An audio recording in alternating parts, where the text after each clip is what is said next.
Olá, queridos, que Deus te abençoe. Antes de você ouvir essa poderosa mensagem, eu tenho dois recados para você de suma importância. Primeiro recado, eu gostaria de pedir a você, com muito carinho, você vai me fazer um favor para nos ajudar e abençoar o nosso ministério, se inscrever no nosso canal.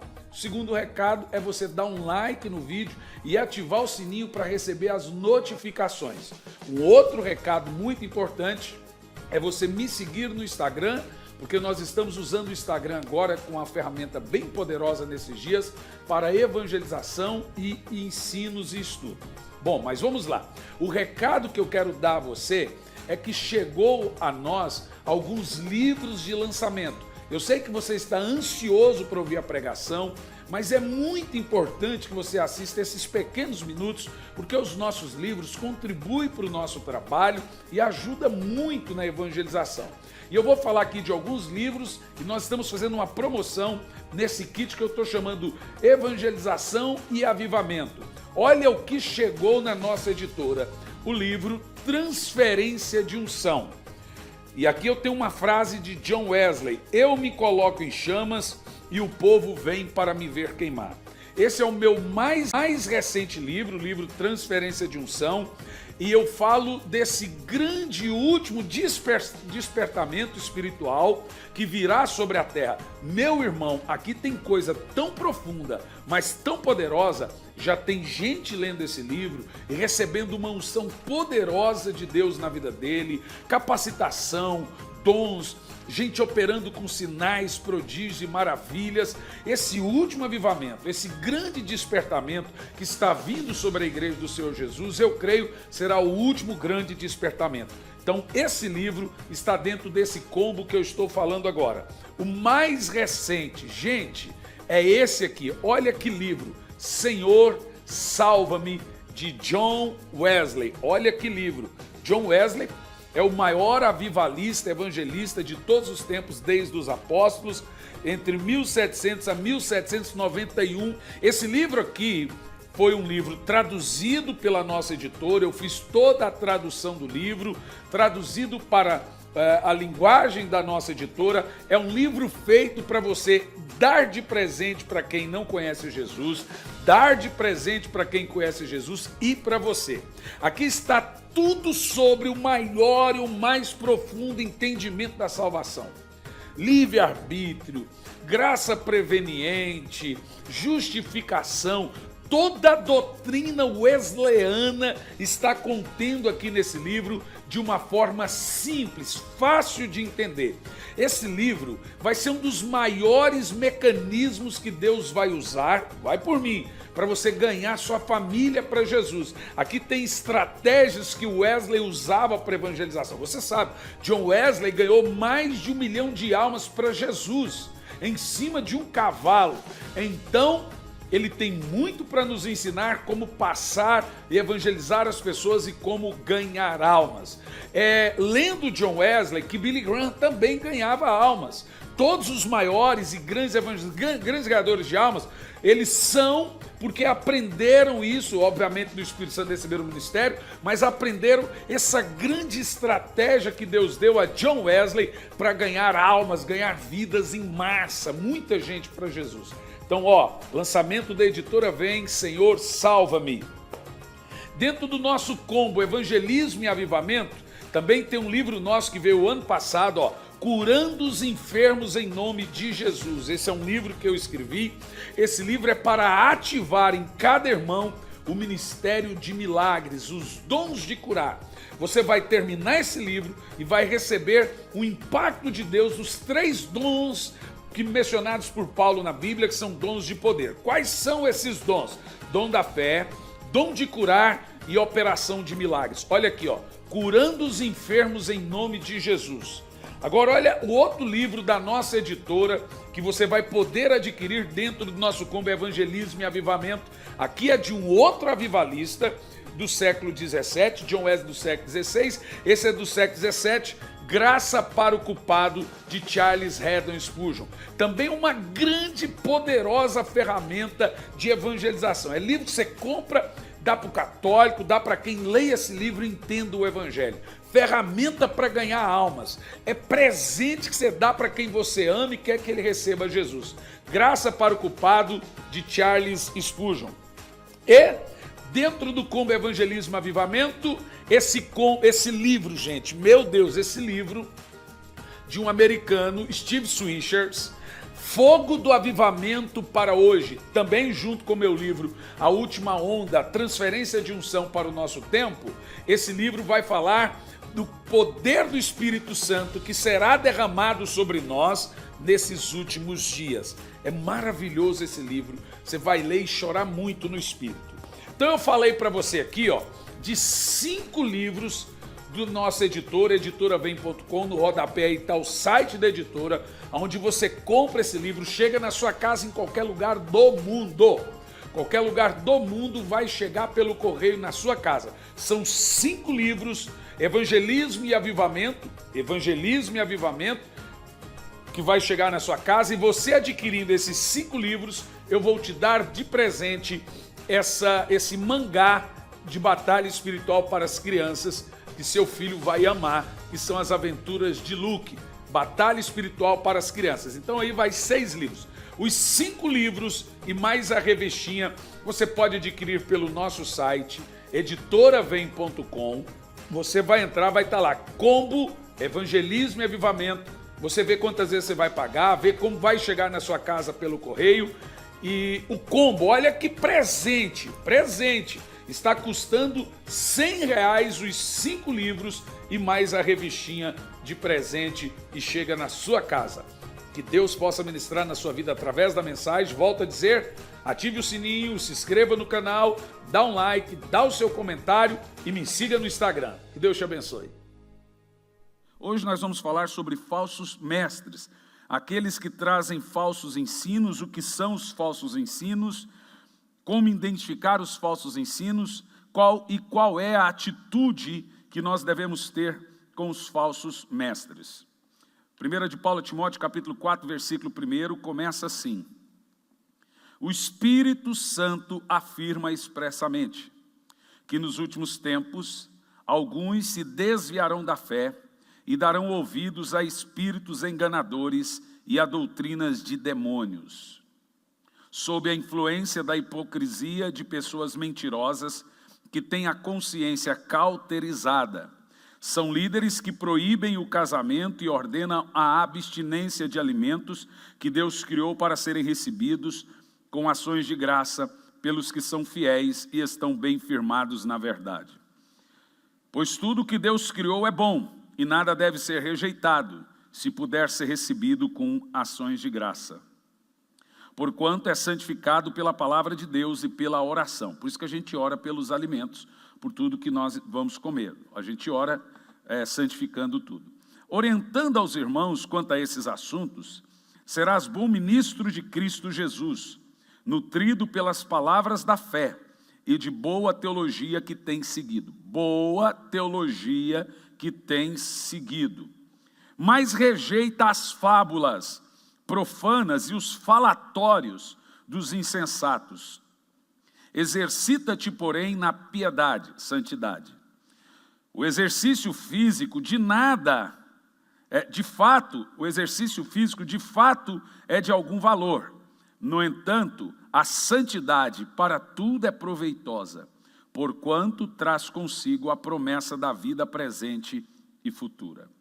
Esta palavra é uma afirmação digna de todo crédito e plena aceitação, pois é justamente para isso que trabalhamos e lutamos, porquanto temos depositado nossa esperança no Deus vivo, o Salvador de todos os homens, especialmente dos que creem. Aqui já quebrou as pernas dos calvinistas. O Senhor é Salvador de todos os homens, especialmente dos que creem. Ordena, pois, e transmite esses ensinos. Paulo dá a ordenança ao seu servo Timóteo. Transmite o que eu estou ensinando. Ninguém menospreze o fato de serem jovem, mas procura ser exemplo para os fiéis na palavra, no comportamento, no amor, na fé e na pureza. Enquanto aguardas a minha chegada, aplica-te à leitura, à exortação e ao ensino.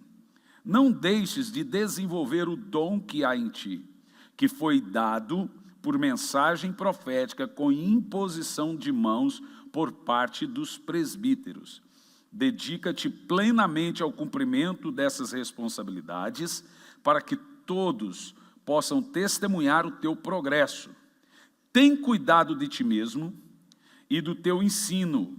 Persevera nesses deveres, pois agindo assim, salvará a tua própria vida, como a de todos os que você ouve.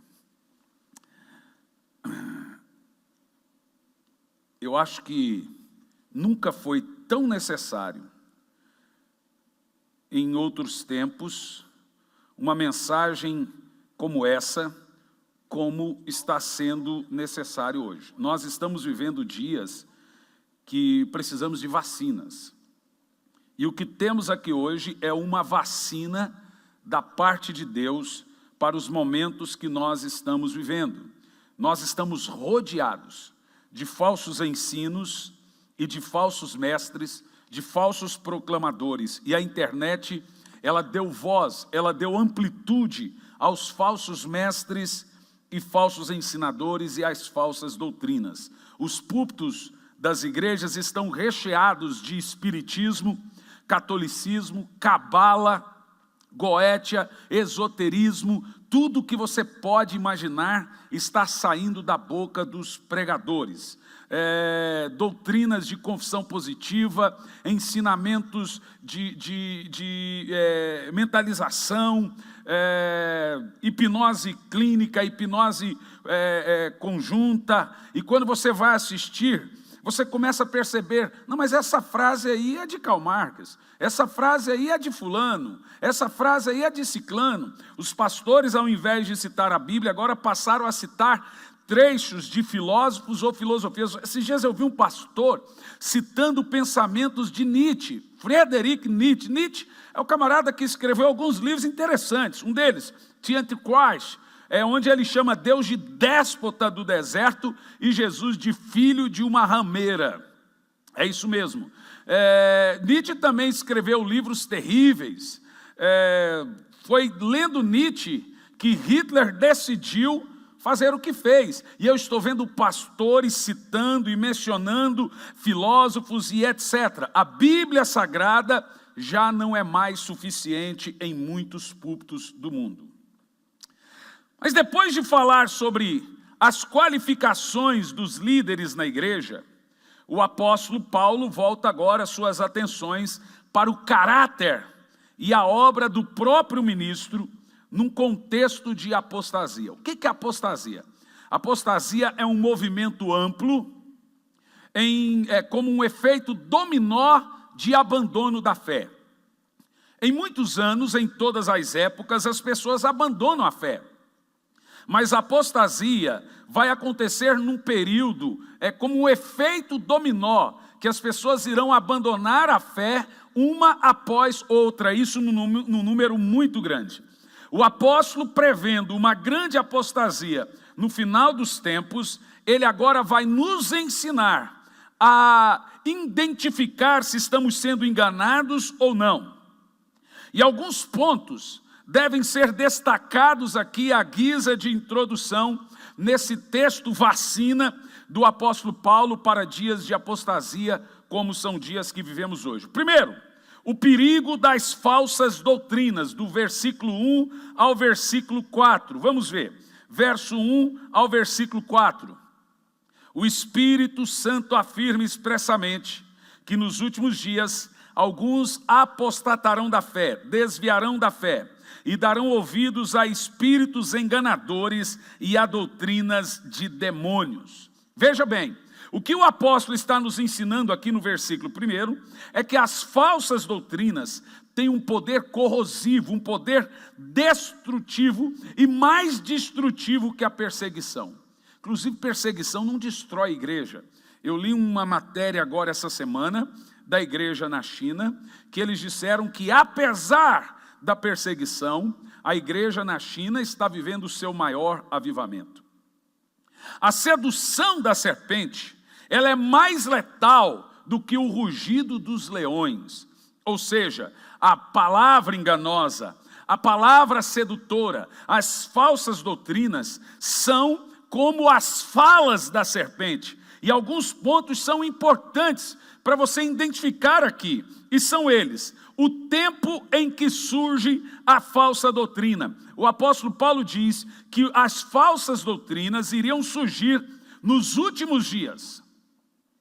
E por causa dessas falsas doutrinas, as pessoas iriam se desviar da fé, dando ouvido a espíritos enganadores. É impressionante as distorções que nós vemos que surge na boca das pessoas. É só você ler os comentários de posts na internet. Por isso que eu não vou mais na igreja, por isso que eu não acredito mais em pastor, por isso que agora eu oro em casa. Nem oro em casa coisa nenhuma. Por isso que eu não acredito mais em nada, por isso que eu só acredito em Deus. Ou seja, essas pessoas se desviaram da fé porque elas ouviram de alguém que é possível viver sem congregar. Você já percebeu que nos últimos tempos as pessoas, os falsos mestres e falsos ensinadores, estão atacando as coisas sagradas? Atacando ceia, atacando dízimo, atacando liderança, líder, autoridade espiritual, atacando congregar. Se você acaba com esses pilares, realmente você não precisa de igreja, não. Se você acha que não precisa de um líder, de um pastor, como a Bíblia ordena que você tenha, se você acha que não precisa dizimar, se você acha que não precisa de dízimo, de ceia, agora já nem precisa em outras situações de casamento. Esses dias eu vi um pastor dizendo que casamento para Deus é 2 pessoas de maior se juntar. E isso é o que, meu irmão? Isso é o desvio, é a apostasia. Uma coisa interessante que o apóstolo nos ensina aqui, que essas falsas doutrinas, que sempre existiram, elas seriam polarizadas nos últimos dias. Elas ganhariam amplitude, e só a internet pode fazer isso possível. Hoje você não precisa sair por aí distribuindo folhetos apócrifos.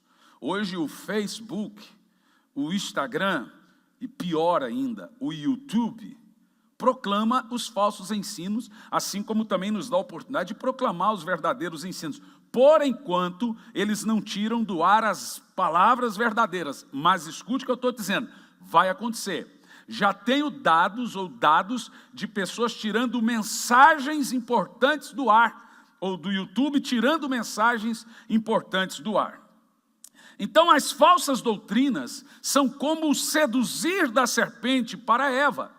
Elas são enganadoras, elas vêm de bocas melosas, elas vêm de bocas sedosas, bocas sedutoras. E o tempo que elas surgem são tempos como o nosso. O Espírito diz que nos últimos dias as pessoas apostatariam da fé. Por quê? Dariam ouvidos a demônios, a espíritos enganadores e a espíritos de doutrinas de demônios. Irmão, muita coisa que você ouve aí, saem das bocas da serpente, da boca da serpente. Preste atenção. Qualquer coisa que atrapalhe a sua espiritualidade, que atrapalhe a sua vida com Deus, que atrapalha a sua vida de oração, que tira do seu coração aquela vontade de melhorar com Deus, qualquer coisa nessa conotação é espírito de demônio. Qualquer pregador que minimiza a santidade, que minimiza a espiritualidade, é espírito de demônio. Por que um pregador vai na internet ou para a sua igreja e diz assim: olha gente, eu estou aqui para dizer que masturbação não é pecado? Nós temos isso. Ora, se o cara acha isso, guarda para ele. O povo já ama uma libertinagem, agora você vem e prega a libertinagem. Pare para você pensar na gravidade de tais afirmações. Olha gente, eu estou aqui para dizer que você pode ouvir o tipo de música que você quiser, que não é pecado. Irmãos, eu tenho uma posição sobre música, mas tem coisas, veja, a raça humana, ela já é progressa e pregressa. Ela é progressa para o pecado e pregressa para a santidade. Agora, quando você vem pregando a pregressidade, pregando o retrocesso espiritual e o avanço do pecado, você está sendo usado como boca do diabo. Deixe-me te dizer, você, querido líder, não é mestre. Você, querido líder, não é, querido, uma pinóia, você não é profeta. Você é um falso mestre e um falso profeta. E o que você está ensinando é doutrina de demônio. Eu nunca vi, em 22 anos pregando o evangelho ao redor do mundo, tanto espírito do anticristo atuando e agindo no corpo de Cristo. O espírito do anticristo, ele possui algumas características. Primeiro, ele vai atacar as escrituras. Então você veja pessoas atacando a Bíblia. A Bíblia não é a palavra de Deus. A Bíblia contém a palavra de Deus. Esses dias eu vi uma live, dois camaradas dizendo que a Bíblia não é um livro para Deus. Não é um livro sobre Deus, é um livro sobre os homens. É os homens que é o centro da Bíblia. Ah, tá bom. Aí você que está ouvindo do outro lado, deve identificar esse tipo de coisa. Qualquer pessoa que minimiza a santidade, que minimiza a espiritualidade, é um espírito do anticristo. Ele está ensinando doutrinas de demônio. Então ele coloca ali na sua doutrina um pouquinho de verdade e um pouquinho de mentira. Um pouquinho de verdade e um pouquinho de mentira. Alguém esses dias me perguntou se essas pessoas sabem que são falsos mestres. Ora, elas são enganadas pela serpente e elas repetem o que a serpente diz. Você acha que um falso mestre vai dizer, gente, eu estou aqui porque eu sou falso mestre? Evidentemente que não. Uma das características do falso mestre, Jesus mencionou, é que eles começam bem, terminam mal, e o final deles é escândalo e morte. Mas vamos continuar o nosso tema aqui. O tempo que surge as falsas doutrinas.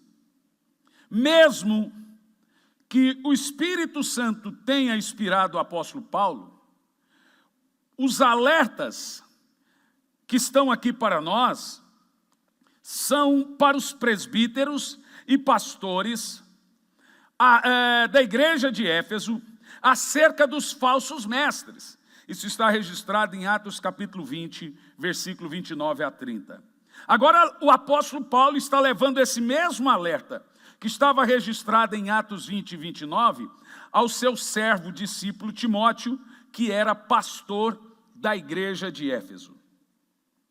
Em terceiro lugar, isso é muito importante, a fonte de qual procede as falsas doutrinas. O apóstolo Paulo diz que essas falsas doutrinas procedem de demônios. Demônios. O único que pode ensinar, trazer inspiração, é o Espírito Santo. E ele se contrapõe aos espíritos não santos. A única doutrina saudável e não prejudicial é uma que vem da exposição completamente bíblica. A grande vantagem de você pregar um sermão expositivo é que os irmãos acompanham exatamente o que está na Bíblia. A desvantagem para o pregador é que o sermão expositivo, ele não traz glória para o pregador, o que é muito bom, mas ele traz glória para a Escritura. E quem está por detrás de todas as heresias? O apóstolo Paulo diz que quem está por detrás de todas as heresias são os espíritos enganadores. Mas também no versículo 1, em quarto lugar, o apóstolo nos traz o resultado do que as falsas doutrinas promovem. O resultado é, muitos abandonarão a fé. É muito triste. Você vê pessoas que já foram pastores e agora defendem causas LGBTs na internet.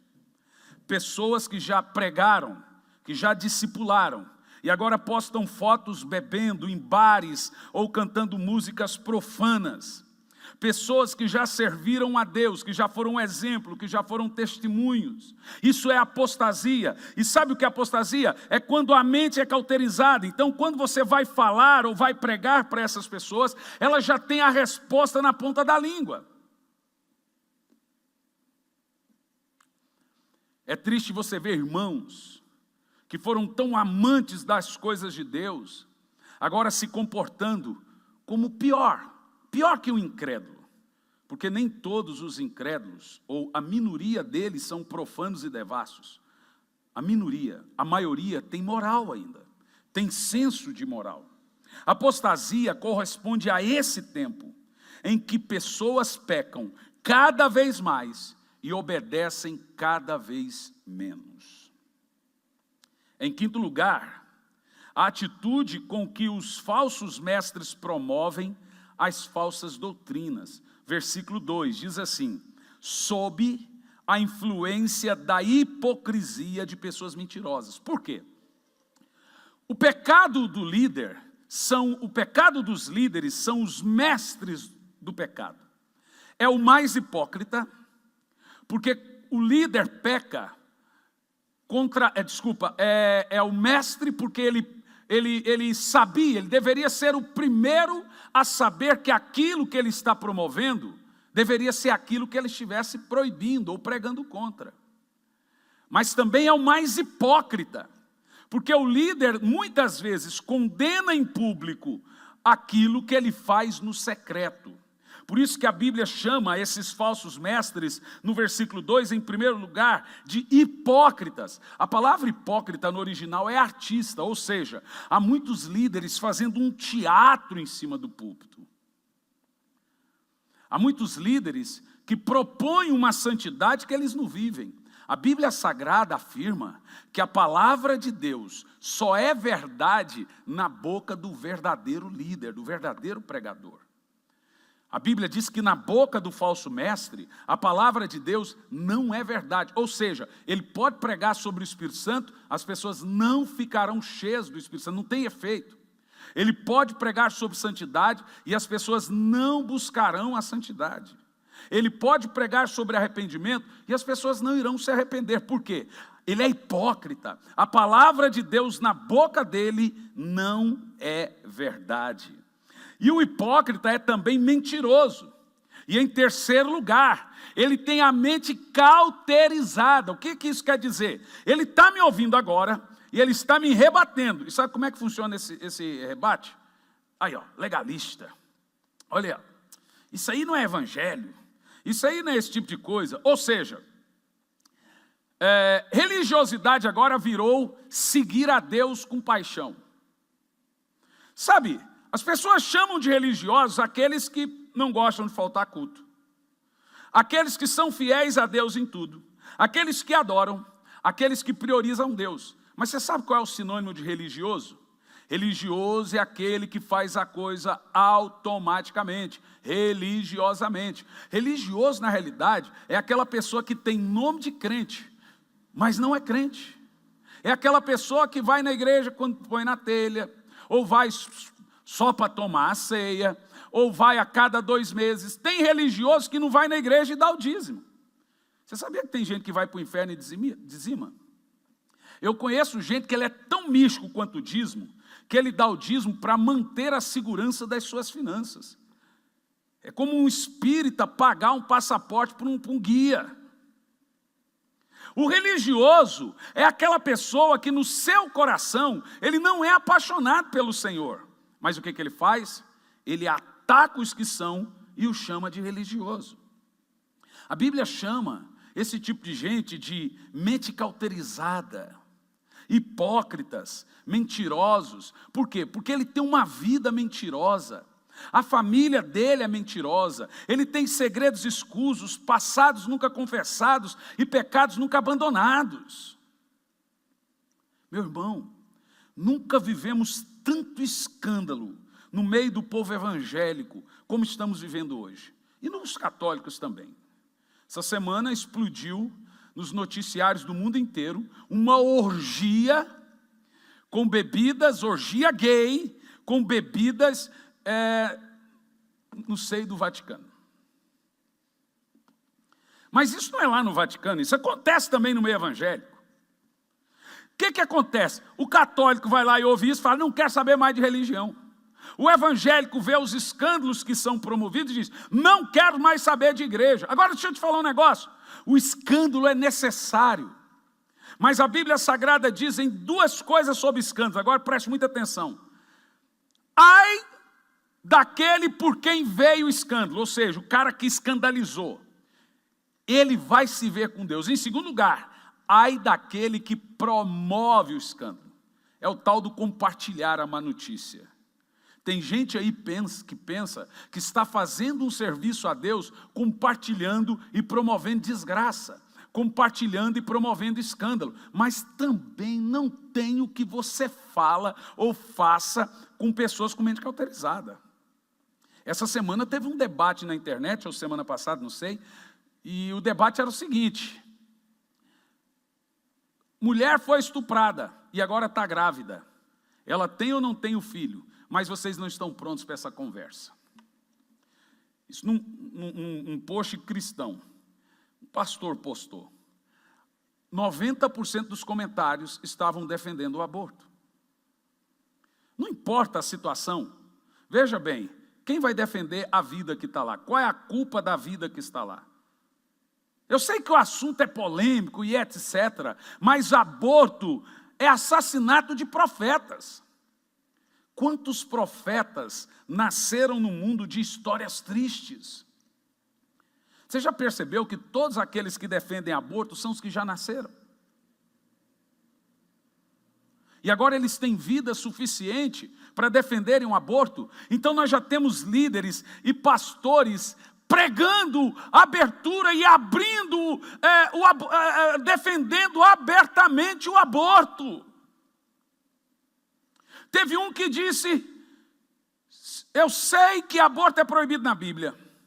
Se eu estiver pecando, eu estou pecando conscientemente.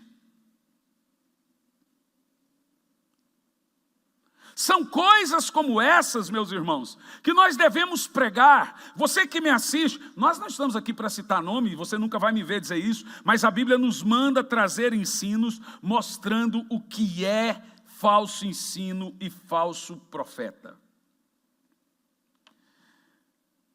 A atitude dos falsos profetas, em primeiro lugar, é serem cheios dos demônios.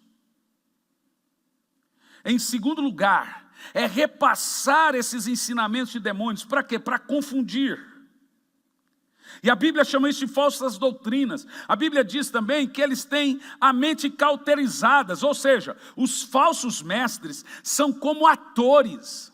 Eles representam um papel diferente da vida real deles. No púlpito eles são uma coisa, na vida real é outra coisa. Fazem uma coisa e vivem outra, são o que a Bíblia chamou de hipócritas. Eles jamais irão revelar a sua verdadeira identidade, a sua verdadeira intenção. Ao contrário, eles se escondem por detrás das máscaras, e não é um trocadilho pelos dias de hoje, né? Para enganar as pessoas. A palavra grega para cauterização que nós temos aqui é cauterizo, e traz a ideia de marcar com ferro quente. Ou seja, a pessoa que tem a mente cauterizada, ela tem uma cicatriz marcada pelo ferro, que nunca mais vai sair. Essa é a verdadeira apostasia também de Hebreus, no capítulo 6, versículo 4, da pessoa que tem o conhecimento das coisas do Espírito, provou o dom celestial, o dom do Espírito e recaiu. Ele teve uma marca na sua consciência, a consciência dele foi cauterizada, e agora ele realmente crê naquela droga, aquela porcaria de ensinamento que ele faz, ou que ele está dando para destruir a igreja. Nós estamos vendo aí líderes com canais na internet com 1.500.000 seguidores, enganando e destruindo a igreja do Senhor Jesus. A minha mensagem, ela não é direcionada para converter os falsos mestres, é direcionada a você, crente, que alimenta essas redes de destruições em massa, chamados falsos mestres com seus falsos ensinos. Vocês deveriam ter vergonha, mas a Bíblia também diz que o povo se acercariam de mestres segundo as suas próprias vontades. Por isso que eu digo que falso mestre, falso profeta é juízo de Deus para falso crente. Eu quero trazer para o meio evangélico uma frase que eu coloquei na política essa semana. Um povo corrupto não pode exigir políticos honestos. Falsos crentes não podem exigir verdadeiros líderes. Quem ama a mentira, vá com os mentirosos. Quem ama a prostituição, vá com os prostitutos. Quem ama o adultério, vá encontrar a igreja que não pregue contra isso. Mas se você ama Cristo, se acerque de onde a palavra de Deus é proclamada, onde a santidade é divulgada, aonde a vida de oração é estimulada, porque a sua alma pode estar em perigo. Corra, meu irmão. Corra para salvar a sua alma. Porque esse povo está destruindo a igreja, mas devastando, como milhões de gafanhotos devastam uma lavoura, com as suas teologias mesquinhas, egoístas, teologias que faz as pessoas se voltarem mais para a terra do que para o céu, faz as pessoas quererem, não exigir, pensarem que podem exigir de Deus qualquer coisa. Pessoas que mesmo em tempo pandêmico como esse que estamos vivendo, não conseguem pregar uma mensagem bíblica.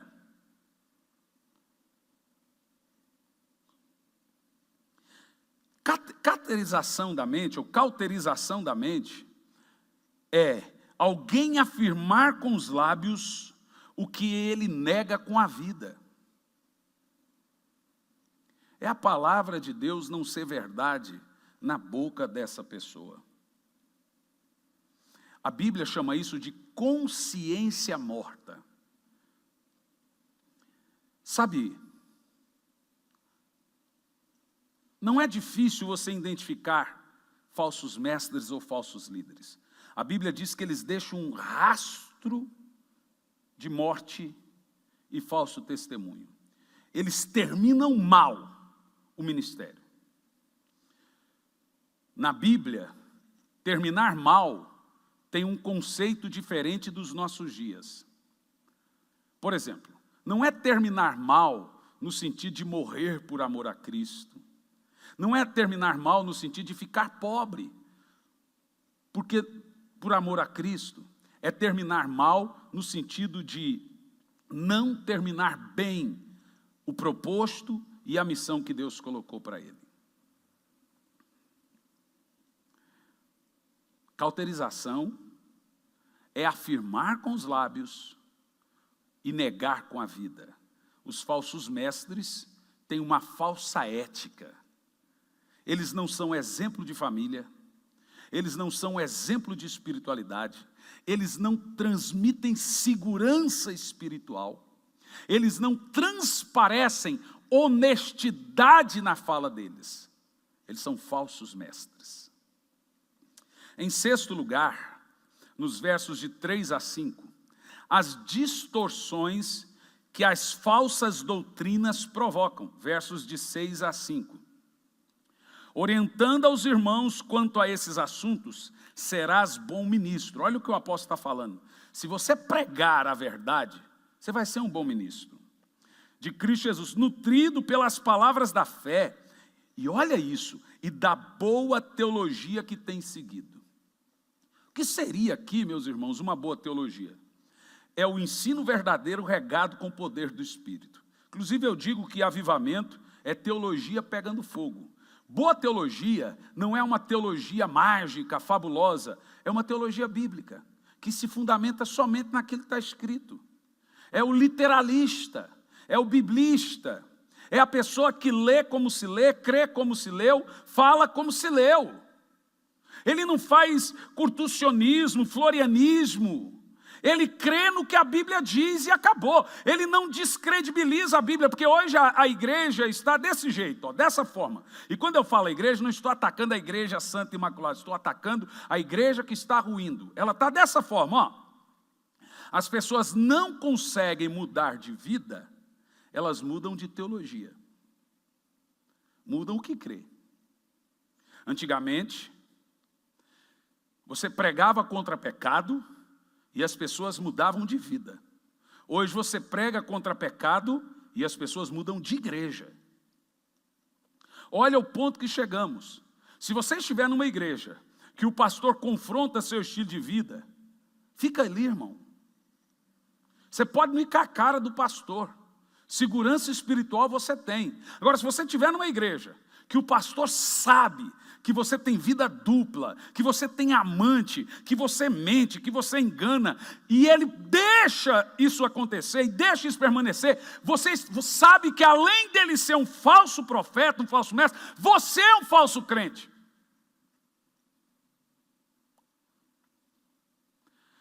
Irmão, tem que ter amor demais para confrontar o estilo de vida das pessoas. Se você sabe, vocês ainda não têm filhos, os de lá de trás têm uns 8. Mas vocês sabem que quando você tiver que corrigir seu filho, o seu amor tem que estar nível hard. Ainda mais se for uma menina. Se for um menino, é mais fácil dar um... Né? Porque o homem não pode ser mimizento. Então você dá logo e para de chorar, menino, olha e chora. Agora, a menina, se olha, você vai dar, ela vem assim... Você tem que ter muito amor para dar na bunda.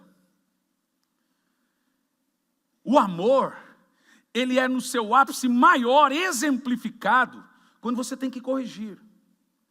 A Bíblia diz que Deus ama aquele que Ele corrige. A Bíblia diz que se você amar a correção, Deus trata como filho.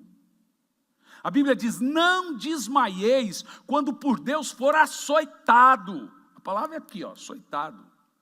Porque aquele que ama a correção, Deus trata como filho. E aquele que não ama a correção não é filho, é bastardo. Você acha que a correção de Deus vem por quem? Por um papagaio? Pelo seu cachorro?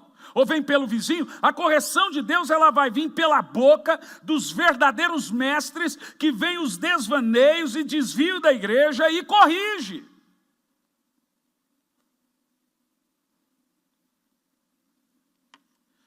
Pastores, você que tem um afã, uma ânsia desesperada de ser o queridinho da igreja, e por isso você só fala o que as pessoas gostam, o que suas almas aceitam, você está destruindo a igreja e não construindo. Evidente que até um porco, se toda vez que ele for no chiqueiro levar paulada, ele nunca mais volta. Por isso que a pregação é: corrige, exorta e encoraja. Exortar, a palavra exortar é trazer para perto. Corrigir é confrontar, mas a Bíblia também nos manda encorajar. Graças a Deus eu estou vindo aí de uma série, de algumas mensagens de encorajamento. Mas hoje o Senhor quer falar com a igreja de modo geral. Escute isso, meu irmão. A Bíblia fala que existem distorções terríveis. A Bíblia diz que os falsos mestres fazem do casamento coisas abomináveis, judaizam a igreja, mistura a pangelância indígena com o kardecismo francês, com a macumba africana, com o catolicismo romano e com o cristianismo de Jerusalém. Põe no liquidificador e bate, e agora toma o evangelho. É isso que estamos vendo hoje, um evangelho mistificado, misturado, um evangelho do ponto de contato, um evangelho que faz as pessoas amar as coisas, ter fé nas coisas, ter fé naquilo que se toca, não ter fé espiritual, ou no Deus invisível, Deus todo-poderoso. Aí quando Deus vem e fecha a igreja, não sabe por quê. Não adianta os pastores se desesperarem nesse momento. Só vai acabar quando Deus quiser. A verdade é que Deus deu um upgrade na igreja. As mega churches agora são do mesmo tamanho das pequenas. Igrejas com uma estruturas absurdas. Se tem condição, amém. Mas do que adianta agora? Será que nós não percebemos que Deus usou, e essa situação hoje é um aferidor de certo e errado, de quente, de frio, de verdade, de mentira.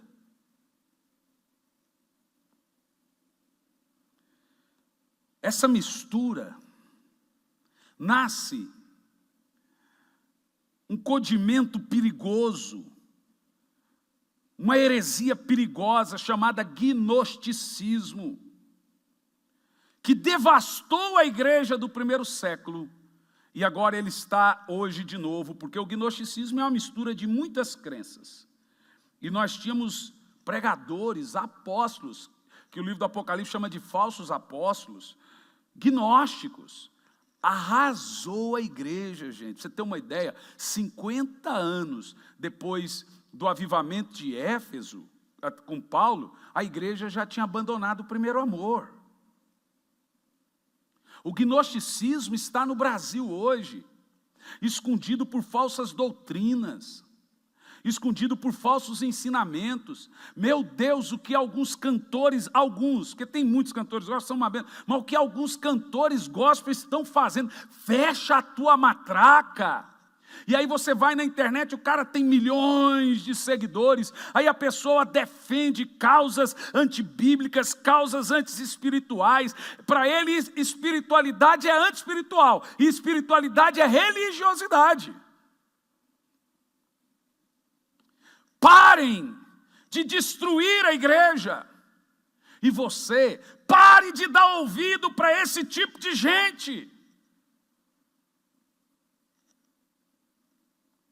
Tome vergonha na tua cara e se converta. Ah, eu gosto dessa menina, ela representa Jesus. Como assim? Que Jesus que ela está representando? Porque ela não confronta? Ah, não, mas Deus ama o pecador, mas odeia o pecado. Ué, tem como separar um do outro? Quem vai para o inferno, o pecador ou o pecado? Então Deus odeia o pecado que você pratica, mas te ama. Isso te livra do juízo futuro? Não te livra. Porque esse pecado que Deus ama está incrustado na sua prática. Deixa eu te falar uma coisa, eu conheço pessoas que ao longo dos anos, Deus vem corrigindo, Deus vem falando, mas não resolve. Então Deus começa a fazer essa pessoa perder tudo que tem, a perecer, a perder saúde. Por quê? A pessoa fica à mercê, ela vive a própria sorte, ela está debaixo do espírito de engano, cauterizado. Não me tenha por arrogante, ou nem fique com raiva de mim, tem que ter muito amor a Deus para pregar esse tipo de mensagem, e menos amor pelo seu ministério e reputação. Os gnósticos são grupos que proíbem o que Deus aprova e aprova o que Deus proíbe. Isso é chamado na Bíblia de gnósticos. Por quê? Porque eles têm uma mistura na fé deles de um monte de religião. É o que nós chamamos hoje de esoterismo, ou nova era. A nova era engloba todas as religiões, o chamado esoterismo. O que mais tem hoje é pastores, pregadores esotéricos, pastor Emerson, pregando, gente com a mistura de doutrina, gente que vai para o púlpito com o misticismo judaico, o espiritismo judaico na cabeça, o cabalismo, pregando doutrinas de demônios. Paulo chamou aqui, ele falou para Timóteo no verso 7, de fábulas profanas, coisas do tipo, Adão e Eva eram irmãos siameses, teu nariz. Não, Adão tinha uma outra esposa antes de Eva, até esqueci o nome agora, me lembrei. Lilith. Lilith é o teu focinho. Sabe de onde você leu isso? Você leu isso do Talmud, dos cabalistas judaicos. Só que o povo de Deus não tem entendimento bíblico suficiente, que esse falso mestre de uma figa está pregando misticismo, cabalismo judaico em cima do púlpito. E ele fala, nossa, que revelação, é porque você, seu crente, bobo, besta, não lê a Bíblia e cai numa baboseira dessa. É assustador. Quanto falso ensino em cima do púlpito. Esses dias eu ouvi um dizendo que o dom do Espírito, em Hebreus 6:4 ali, provou do dom de Deus, é a ceia. Ah, meu Deus. Oh, Jesus amado. Esses dias eu vi um outro dizendo que 666 era Nero lá daqueles dias e não tem um anticristo nada hoje. Um outro dizendo que Jesus não iria voltar não, gente. Tira isso da cabeça, desfaça as malas. Gente, qualquer crente cheio do Espírito Santo, ele não precisa ter muito conhecimento bíblico. Ele ouve o negócio e aquilo não cai bem. É como comer um negócio e na hora já fazer um estrago no estômago. É morte na panela, ô cidadão, é morte na panela. Deixa eu te falar, eu sei que os dias de hoje nos pedem que muitas mensagens traga conforto, consolo, mas as mensagens mais duras para o povo de Deus na sua época, era quando eles estavam exilados, era quando eles estavam perseguidos e presos e sendo mortos. Nem por isso os apóstolos deixou de, por exemplo, trazer um ensino como esse, tão grave e tão sério.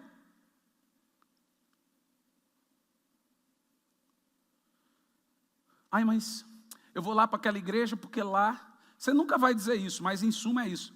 Ah, mas lá não tem esse negócio de seja proibido isso, seja proibido aquilo outro, então lá a gente pode fazer o que quiser. Um dia o irmão chegou, pastor, posso beber? Eu falei, pode. Posso fumar? Eu, pode. Então posso mentir? Pode.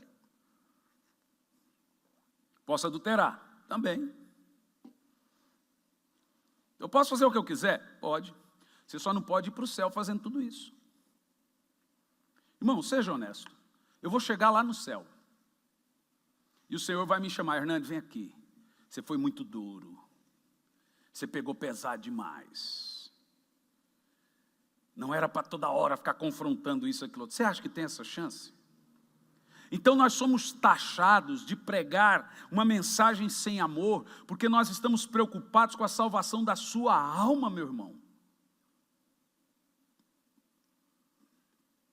Aonde estão os pregadores à moda antiga, que evangelizava pregando a volta de Jesus? Inclusive, onde estão os pregadores da volta de Jesus? Onde estão os pregadores do arrependimento? Onde estão os pregadores da santidade?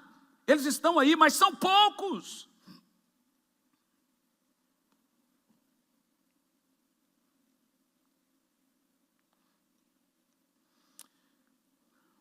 Vamos caminhar. O valor que você tem que dar para a sã doutrina. Sã doutrina é a doutrina sana, santa. Dos versos de 6 a 16. O apóstolo Paulo contrasta aqui o falso mestre com o verdadeiro pastor.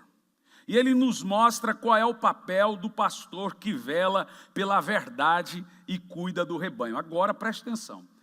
Agora, o apóstolo Paulo vai nos dar a clareza de como identificar falso mestre de verdadeiro pastor. Em primeiro lugar, versos de 6 a 7. A atitude do pastor em relação a falsas doutrinas. Versos de 6 a 7. Orientando aos irmãos quanto a esses assuntos, serás bom ministro. Então, ou seja, você que está me assistindo, mas por que o pastor Hernandes prega esse tipo de coisa muitas vezes? Porque a Bíblia manda, pregue sobre os falsos mestres, pregue sobre as suas falsas doutrinas. Então, orientando aos irmãos sobre as falsas doutrinas, será um bom ministro de Cristo Jesus, nutrido pelas palavras da fé, e olhe bem, da boa teologia que tem seguido. Primeiro que o apóstolo Paulo deixa claro aqui que um pastor ele tem que ter um certo nível de estudo bíblico. Esse negócio, não, eu não preciso de teologia. Como não precisa, irmão? Olha o que Paulo está falando, que o bom mestre, pastor Emerson, ele tem que ter uma boa, uma saudável teologia. Está claro aqui. Que o pregador da palavra ele tem que ter estudo, ele tem que estudar sempre. Quer conhecer um verdadeiro pastor? Peça para ver a biblioteca dele. Tem pastor aí que tem uma biblioteca sofrível. Viu? Vocês, ao longo da vida de vocês, vocês devem investir em bons livros. Nem que compre um a cada 6 meses. Mas bons livros. Porque isso é eterno, isso fica para os seus filhos. Eu tenho livros que são dos meus avós, pai, está lá. O livro fica para sempre. São livros que você vira e mexe, você corre lá e faz as suas pesquisas. Mas é bom livro. Porque tem uns livros aí que são os mequetrefe. Mas o apóstolo aqui diz que o pastor da igreja deve e precisa se posicionar em relação aos falsos mestres e seus ensinamentos perigosos. Eu tenho uma posição. Eu não debato pessoas. Eu debato ideias. Eu não falo mal de gente. Eu falo mal do que eles ensinam. Eu não cito o nome de igreja, não cito o nome de pessoas, não fui chamado para isso, mas eu fui chamado para rebater pensamentos errados e doutrinas erradas. Nós debatemos ideias e não pessoas. Eu acho errado eu vir aqui no púlpito e ficar citando nome de igreja, nome disso, daquilo outro, em vez de pregar a palavra. Porque quando eu prego a verdade, você tem que ter inteligência e sabedoria o suficiente para identificar do que e talvez até de quem eu estou falando. E se você ouve um monte de besteira e conhece essa doutrina, você vai falar, aquele pastor falou isso, aquele disse aquilo, que absurdo, é disso que o pastor, que a palavra de Deus está falando. Então é isso, dessa forma, nós faremos e fazemos um ensino saudável da Bíblia, que Paulo chama aqui de boa teologia. No verso 6, parte A, o apóstolo diz, alerta a igreja sobre os enganos das falsas doutrinas. Ele diz, e expondo esses enganos, você será verdadeiramente um ministro de Cristo. Irmão, você não tem noção o temor que eu tenho na minha vida. Senhor, não me deixe escandalizar. Senhor, não me deixa, meu Pai, chegar ao final da carreira e descobrir, meu Deus, meu ministério terminou uma vergonha. Eu tenho um temor das pessoas que me ouvem. Então isso me mantém com os olhos ao seu Senhor, pela tua graça, me mantém de pé, pela tua graça, me deixa eu estudar a sã doutrina. Como é que eu sei? Eu vou lá e estudo uma coisa, vou lá e vejo o que os teólogos estão dizendo, vejo a vida dos teólogos, vejo os ensinos deles, se tem coerência ao longo dos anos, e aí eu vejo, gente, isso aqui é coerente na boca de teólogos coerentes, porque tem teólogo que muda a teologia igual muda de roupa, não tem coerência. Mas a Bíblia Sagrada diz assim, que o verdadeiro pastor e mestre, ele sempre irá advertir o povo acerca do perigo das falsas doutrinas e da apostasia. Irmão, tira da sua cabeça, você pode estar com raiva agora, mas você que acha que esses ensinamentos de demônios, que não precisa de pastor, não precisa de igreja, não precisa congregar, que coisas que são antibíblicas, isso é de demônio, tira da sua cabeça, escuta o que eu estou falando, pelo menos a última vez na sua vida. Veja bem, qualquer coisa que alguém pregar, que não tem um embasamento bíblico ou histórico, você deve jogar fora. Porque tem muita coisa que não é doutrina, mas é histórico, é conceitual, aí vira acadêmico. Mas doutrina tem que ser bíblica. Muita coisa nos une, algumas nos separam. A falsa doutrina é uma das que nos separam, que faz eu não ter comunhão com você. A Bíblia diz que a esses nem saudais, esses falsos mestres, que ensinam falsas doutrinas. Paulo diz na parte B do versículo 6, segue a sã doutrina, alimentando-se com a boa palavra da fé e com a boa teologia, boa doutrina que tem seguido. Primeiro, o pastor se alimenta da palavra, depois ele alimenta o rebanho da palavra. Primeiro, o pastor é um estudante da palavra, Depois ele ensina a palavra. Só ensina bem quem aprende bem. Jamais podemos combater as heresias sem estarmos calçados com a sã doutrina. Não podemos combater o erro sem estarmos comprometidos com a verdade. O homem de Deus deve nutrir a sua mente antes de nutrir a mente dos demais. Quem não está pronto para ouvir, não pode se levantar para ensinar. Quem não lê, não tem o que pregar.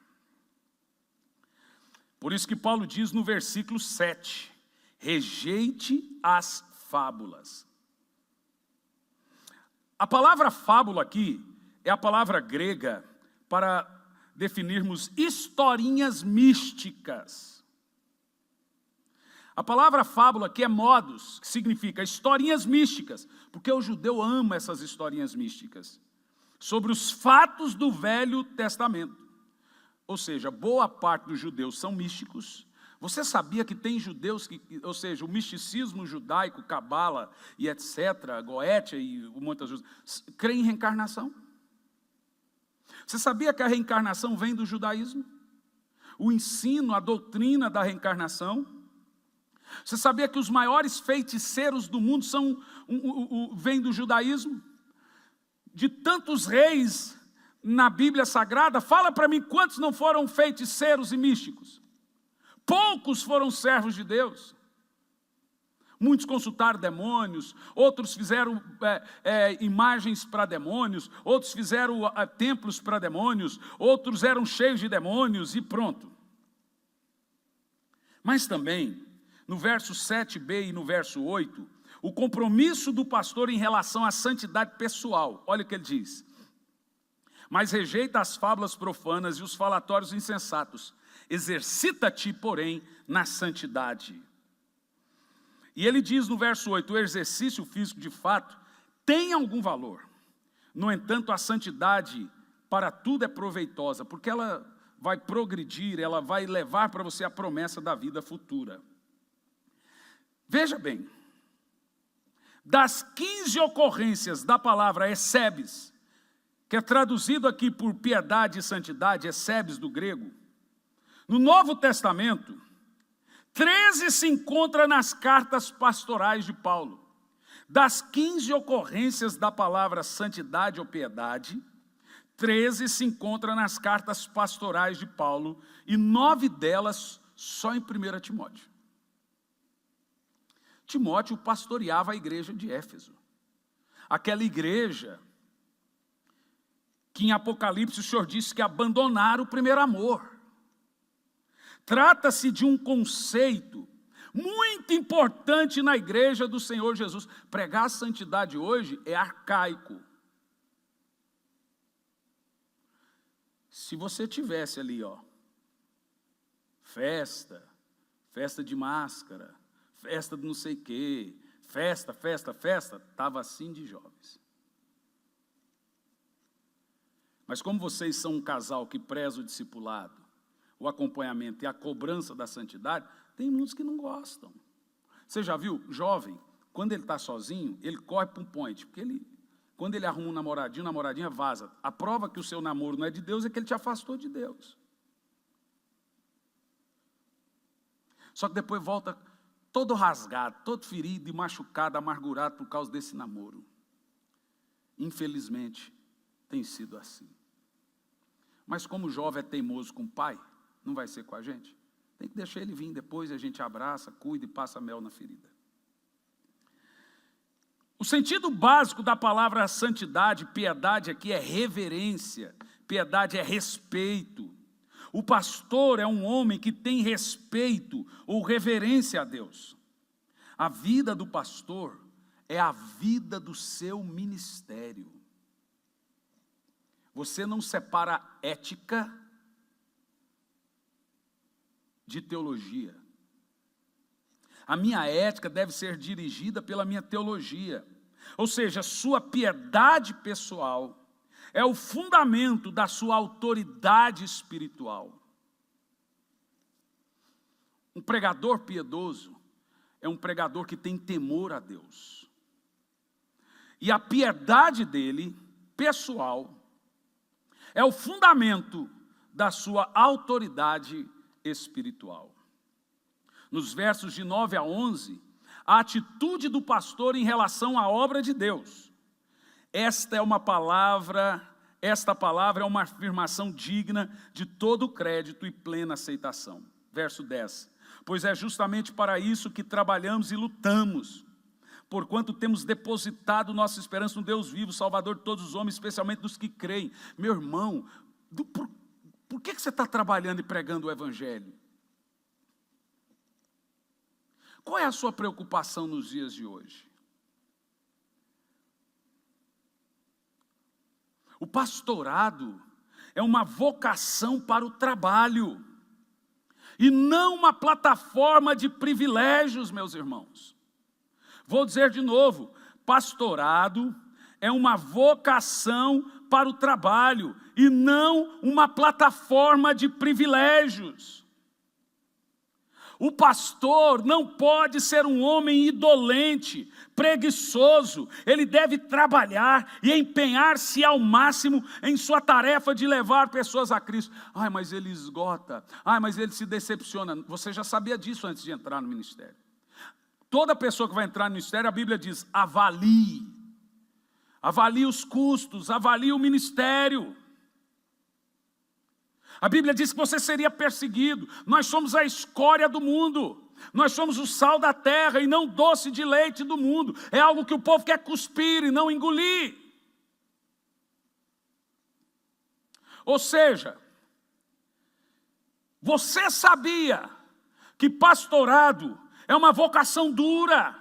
Ora, eu disse esses dias, se o pastorado é uma vocação solitária, quando a igreja está cheia, imagina nesses dias. Mas o que você faz? Vá para Jesus, vá para a cruz, você tem um parceiro, você tem o Espírito Santo. Para de mimimi em rede social. Vá chorar aos pés da cruz. Foi Ele que te levantou, Ele que cuida de você. O povo, por natureza, segue a massa. O povo foi ingrato com os profetas no Velho Testamento, foi ingrato com os profetas no Novo Testamento, foi ingrato com Jesus crucificado, foi ingrato com os apóstolos, vai ser ingrato com você. Então não espere. Jesus falou, Pedro, tu me amas? Se você me ama, apacenta a minha igreja. Ele não diz, ame a igreja para apacentar a igreja. Ele diz, se você não me amar, você não vai apacentar a igreja. Ele diz que o amor que você tem pela igreja, deve estar ligado ao amor que você tem por mim, senão você não aguenta. É o nosso amor por Jesus que faz manter você à frente de uma obra e de um trabalho, meu irmão.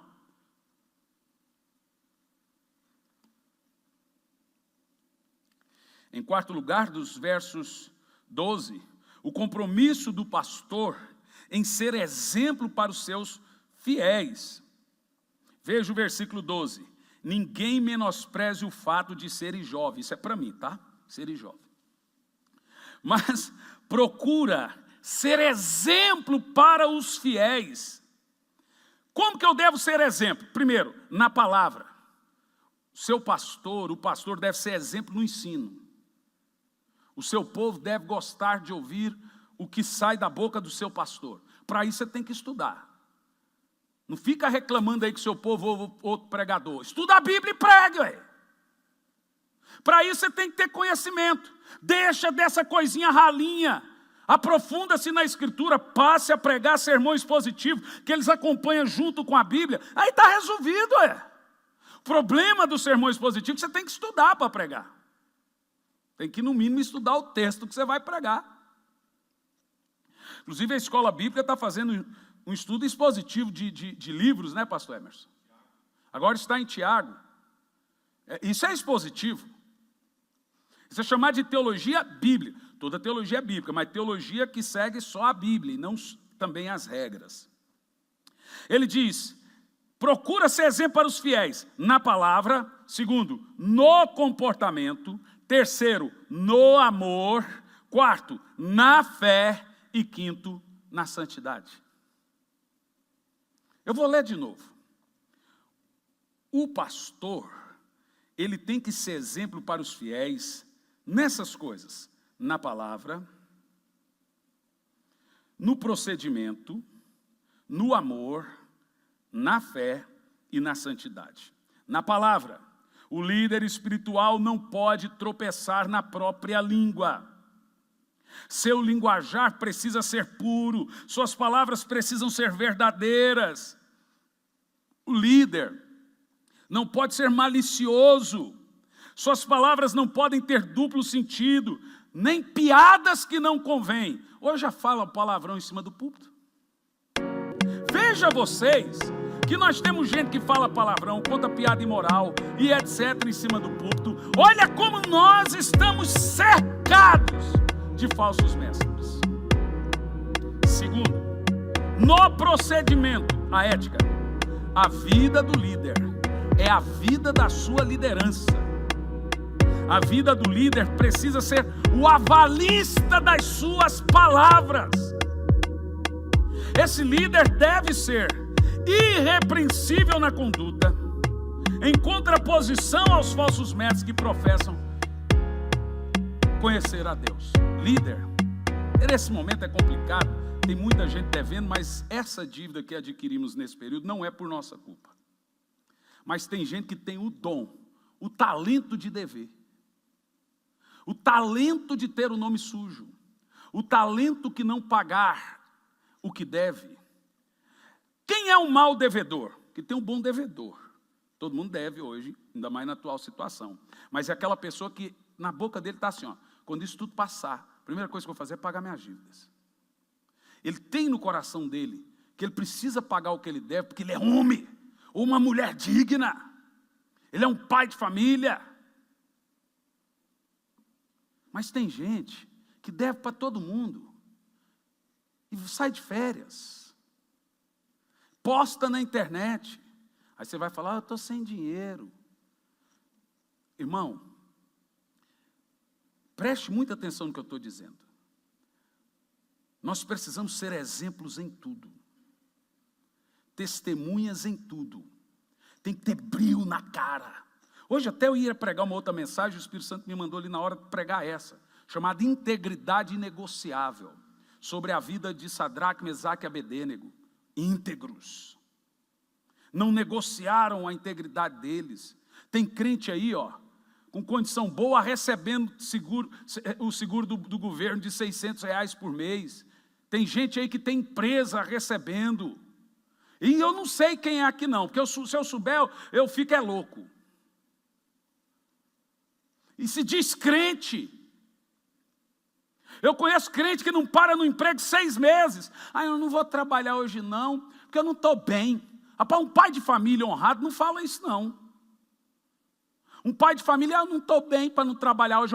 Ó, um dia, eu estava comentando sobre isso em Brasília com meu irmão, pastor Waik, minha cunhada, que é filha de paraibano, brava, rastadora de facão, chegou e falou assim, se um dia seu irmão ficasse com essa fuleiragem, meu irmão é trabalhador, eu não estou bem, saí desse trabalho porque eu não me senti bem, eu ia pegar ele pela brusa, 6 da manhã, 7 da manhã, e levar ele lá no quarto com os 2 filhos dele, não está vendo? Daqui um pouco eles vão acordar, eles querem comer e querem beber, vá caçar sua turma.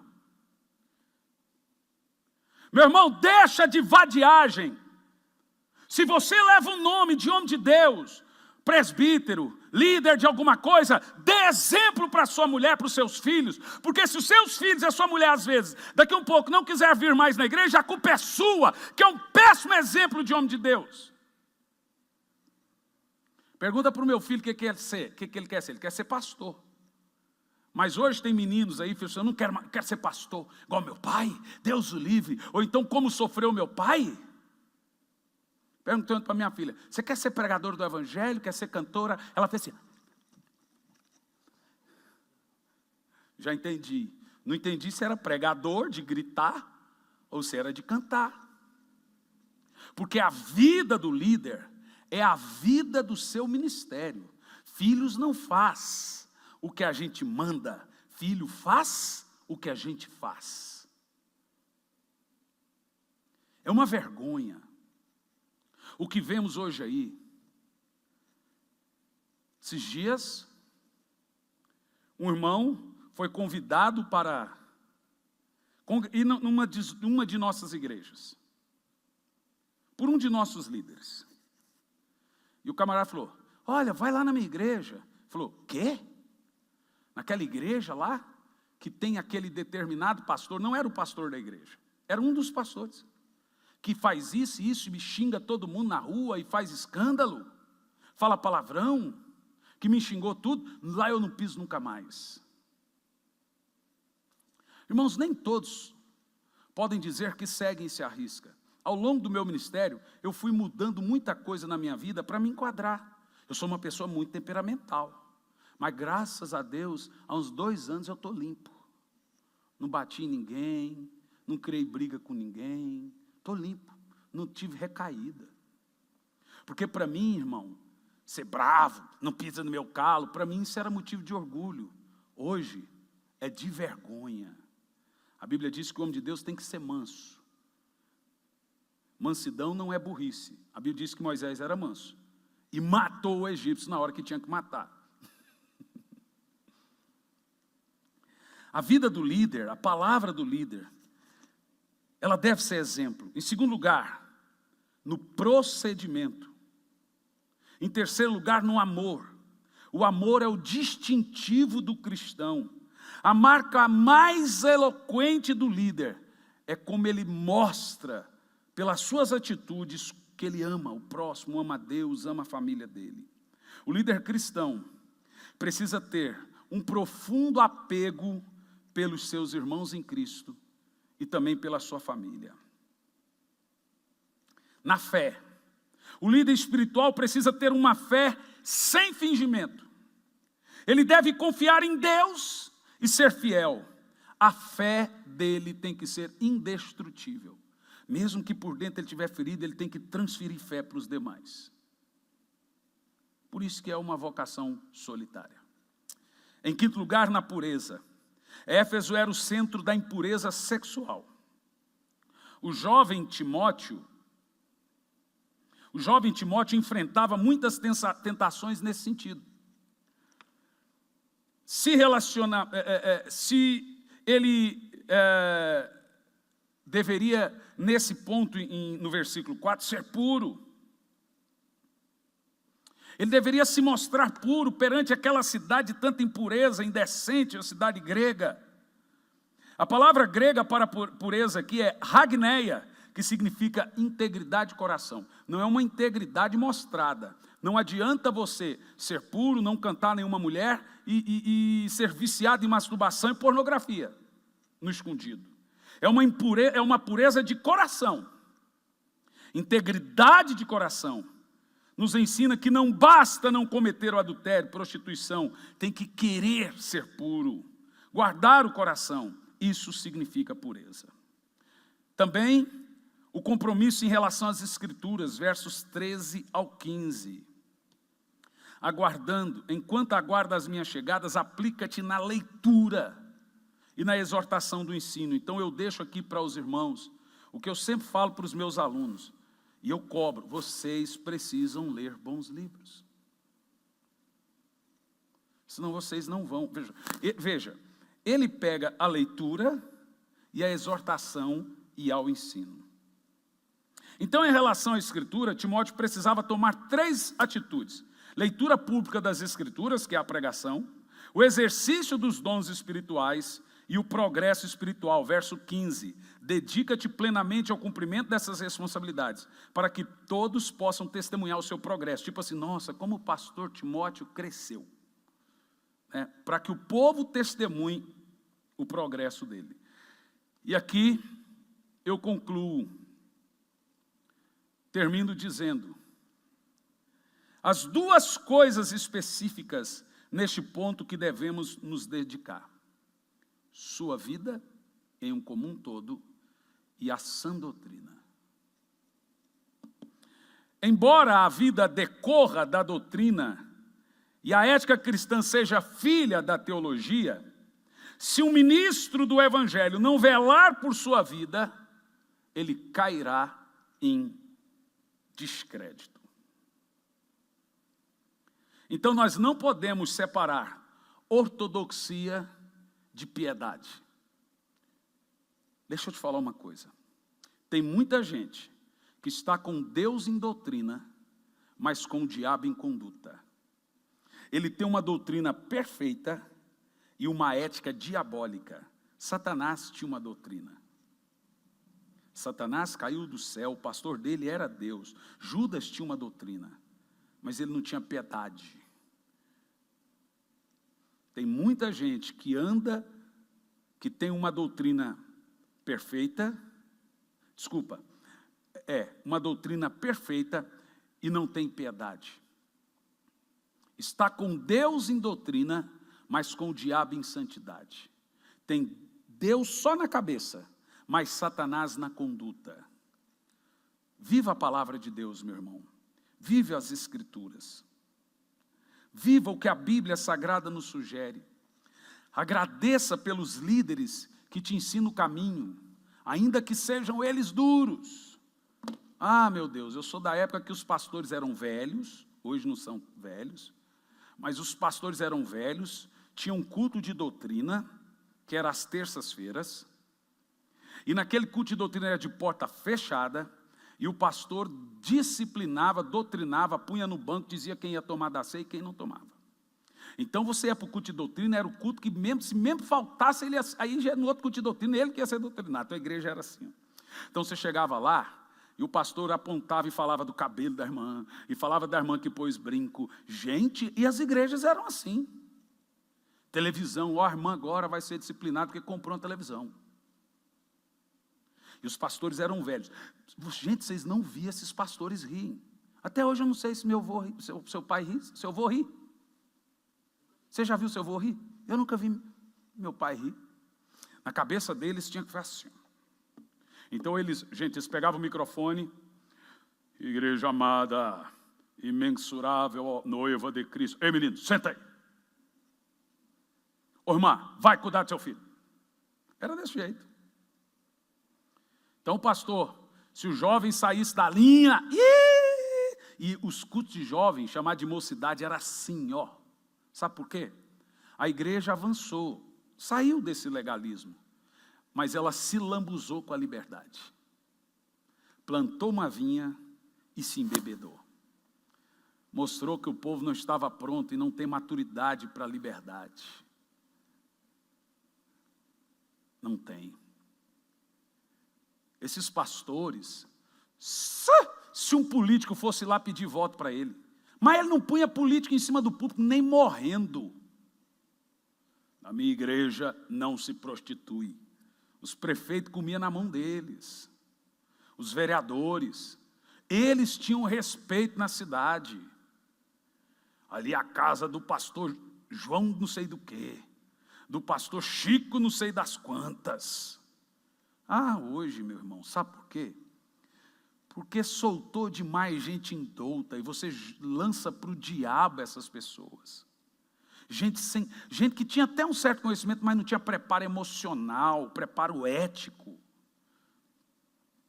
Não tem história, não tem as costas largas. Por isso que toda igreja tem que ter um período probatório. E período probatório é engraçado, é você entregar o cara para ser tentado. Vocês estão em probatório. Você nunca viveu tanto desafio na sua vida, nem é só o trocadilho de 2020, como você está vivendo agora o seu probatório, porque eu mandei você para o deserto para ser tentado pelo diabo. É o probatório de cada um. Ele tem que viver as tentações dele e passar por elas para depois ele ser aprovado. Você quer saber se o cara pode ser pastor com você? Manda ele para o deserto para ser tentado pelo diabo. A Bíblia diz que Jesus foi levado pelo Espírito Santo para ser tentado. Ele teve que ser provado. Isso não é um momento bom. É um momento que você passa lutas financeiras, lutas emocionais. Você pensa, não sei se eu nasci para ser pastor. Aí o diabo fala com você, porque você está ouvindo a voz do diabo no deserto. Mas quando termina aquilo, vai definir as suas atitudes. Lá na frente tem a prova ou a reprova. Vamos orar a Deus.